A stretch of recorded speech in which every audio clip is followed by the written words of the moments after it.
Such an honor to be here. Such a sea of beautiful women. I love it. And so many gorgeous smiles. I, too, am going to start tonight with a confession that I've never shared publicly before. And that is that even with all the shiny trappings of my bio, I considered as recently as this past January whether I should quit and throw in the towel. I had run out of money. Just about all of my biggest fears about running my own business had come true, and I felt like a fraud and a failure. So what happened? I'll start by sharing a little bit of my career history, and then I want to get into what this means for all of us in this room, because I think it's bigger than just me. I started my first website, Life After College, a little over 8 years ago. 3 years ago, I left my job at Google doing coaching and career development to launch my book and try my hand at solopreneurship. At the time, everybody thought I was absolutely nuts. It was like breaking up with Brad Pitt. You really think you can do better than Google? Who was I to think that I could create a business that would make me happier than having 3 meals a day, yoga? I literally had a bike path from my front door to my building like an umbilical cord. But at the time, I just felt like, I don't know how this is gonna go. I was absolutely terrified to fail, but I knew that I would forever regret not trying. So in true entrepreneurial cliche, I packed a suitcase, I sold my car, I rented out my condo, and I moved from San Francisco to New York. Living here had been a lifelong dream of mine, and now was the time. I didn't know how this was gonna go. I felt like I was gonna give myself 6 months, and if I didn't earn a dime, instead of ending up down in a van by the river, this was my big fear, I could just go get another job. And for the first 2 years, I survived on sheer grit and determination. I muscled my way through it in a very masculine way, kind of to what Chantal was talking about earlier. But as I rounded the corner into my 3rd year of business, the start of 2013, just last year, everything changed. And the year was just unrelentingly difficult for me in every facet of my life. It started with a very painful breakup, and it never let up. My lack of boundaries, my people-pleasing tendencies started to smack me over the head like a cosmic 2x4, over and over and over again. I felt confused about my business. Here I had this brand, Life After College, but I was turning 30 last year. I didn't want to talk about life after college forever. I want to talk about life after college.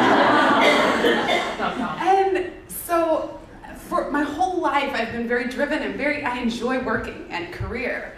And to have that deep sense of confusion was very difficult for me. Now all of a sudden, I felt totally confused in my dating life, in my business life, in my financial life, and it all felt like it was falling apart. I cried almost every day last year, and it was not depression. It was a very acute, very real, very raw sadness of feeling untethered and being in transition. It's like a snake shedding its skin. And this is how they grow and evolve. But there's that time where you're standing naked in the middle of the seas of change and the new sheath hasn't yet set in. There were so many points where I berated myself for feeling this way. And I just thought, get over yourself. You know, typical Gen Y, entitled millennial. These are such first world problems. I felt like, why, can't I just make more gratitude lists? Or better gratitude lists? No amount of yoga and meditation was doing the trick. I was meditating every day. I went to yoga every day. It wasn't working. And I was pissed. I had a bookshelf of 200 self-help books that I've been reading since I'm 16. And where are they now? Like, nothing felt like it was working. And I felt really honestly ashamed that I could feel such sadness in the midst of what from the outside would be a very successful career that many people, maybe even in this room or who are reading my blog, might want.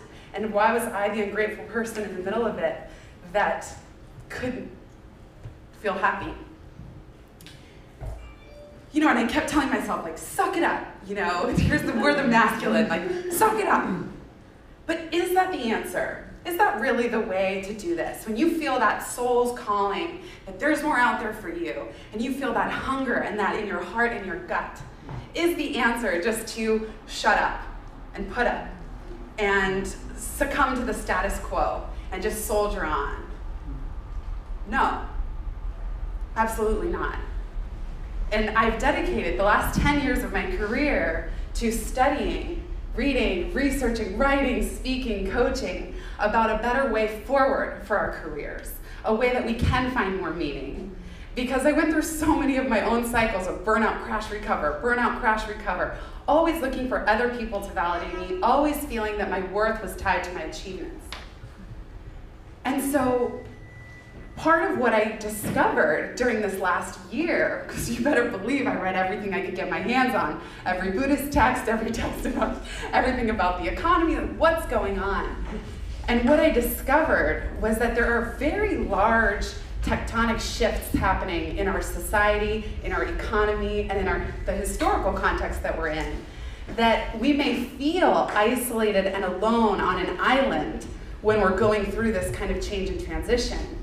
But we're not. There's an entire wave undercurrent of our society that's creating it. So if we go way back to the Paleolithic era, people hunted and gathered in groups. It was all about community like this. Then during the agricultural revolution, we each worked a farm. Each one is a small business unto itself. In the Industrial Revolution, we see the factory system, that life and work and school followed a very steady, predictable, linear path. Then we see the Information Revolution. Now we have computers, globalization, automation, outsourcing. Things are getting shaken up a little bit. And now we find ourselves in the knowledge economy. And the imperative here is innovate or be obsolete. So actually what's happening is the changes in our economy have created a perfect storm of fear. That if we don't innovate and create, we are obsolete. And you can see this in some of the statistics. So first, as I mentioned, anything that can be automated and outsourced and consolidated is. We all saw what happened in 2008-09, layoffs. All of a sudden, we're not staying in our jobs for 30 years with the safety of a pension plan anymore. 40% of Americans are estimated to be contractors or freelancers by the year 2020. There's a Harvard Business Review article about how decision factories are the new widget factory. Certainly in America, we're not really producing widgets anymore. It's all about decisions, high cognition, creativity, leadership, innovation. At the same time that we are emboldened by technology, many of us are completely overwhelmed by it and exhausted. James Wilson wrote a book called 21st Century Stress Syndrome about that always-on, burnt-out feeling. Even things like social media has now proven, some of you, like me, I often feel more lonely. That compare and despair feeling sets in. And we think it's helpful, and yet we shut it down, we close it down, and we end up feeling worse. Clay Shirky wrote a book called Cognitive Surplus, which is about how Americans are numbing out with TV, food, and alcohol because we literally don't know what to do with our first world free time. So this creative angst is not just delusional yuppies searching for unicorns in greener grass pastures. And there are articles that will say exactly this, that that's all it is. And I vehemently disagree. I believe that we are responding to the imperative that we feel in our hearts and our guts to create and to do something new. We are now in the purpose economy, the rise of the makers, Etsy, online businesses. Many of you probably have something you're working on. It doesn't matter if it's your full-time gig or not. So if you feel like you've hit a ceiling and it's time to evolve and you feel that sense of stagnant or restless, like there's more out there, now is the time. And it won't be easy, or it might not be easy, maybe it will, I'll just put it out for you. It wasn't for me, but it will be meaningful. And you'll need to get creative, take risks, buck tradition, take the reins. Take the reins. That's nothing new. That's a cliche. We've heard it all before. So how do you do that? How do you take the reins? So much of what I learned the hard way and what I did wrong was to keep searching outside of myself for the answer. And I focused so much on what I didn't have and what wasn't working and what wasn't here that I wasted a lot of precious time and energy. I wish I would have known sooner to reclaim what was in there. And so first, I think we need to ditch the idea of the career ladder. It's not linear anymore. And I think for so long, how many of you thinking of your career like a ladder just led you to feel burnt out, overwhelmed, and exhausted, and competitive? It's a shitty feeling. And now we hear the message like, lean in or you're out. Like, you're on the fringe. It's ridiculous. I disagree. Lean sideways. Do whatever you want. Dance in the street. Because the ladder is out. So when I talk to people about thinking of your career like a smartphone. It's up to you to download different apps for skills, experiences, and education that are going to fit your phone. There's no phone competition, whose is better. It's just, does your phone functionally work for you? And if not, you can download new apps, big and small. Secondly, pivoting. So I'm calling this kind of a situation of pivot, the pivot year. And pivoting is a skill set, and it's one that we can learn and we can get better at. So the way to do that is to think of yourself like a basketball player. They ground down with their plant foot, and to me that's your assets, your strengths, your skills, your network, your interests, and that's what you want to really ground from and start from. Then your pivot foot can scan the horizon for new opportunities. So for example, when I left Google, a 180 would have been quitting my job to teach yoga full-time. But my pivot was doing coaching and career development within Google, and then quitting to do coaching and career development self-employed. Which is one of the big mistakes that I made was continuing to search outside myself. I even hired a business coach. We spent a month, this was my last fumes of my last dollars, and we spent the whole time focusing on stuff so far beyond me that it just beyond what I had created. There was no emphasis. And finally on our last call, I said, can we please look at what I'm doing that's working? Like, it just struck me that late in the game that I'm not starting from scratch. I do have some stuff, like a book and a blog. Can we do anything with this? Is there anything salvageable here? And so I had to find that for myself and find what was working so that I could create my own pivot. My pivot year brought me to my knees, no doubt. But I got back up, I'm still standing, I'm still here, and I made it through. But true to form, things got worse before they got better. So at the end of last year, the place that I'd been living for the first 2 years that I was in New York, it became clear that I couldn't live there anymore. So within a week, within a few days, I found a building with 1 unit, a studio apartment. It was the only unit open until next March. There were no broker's fees.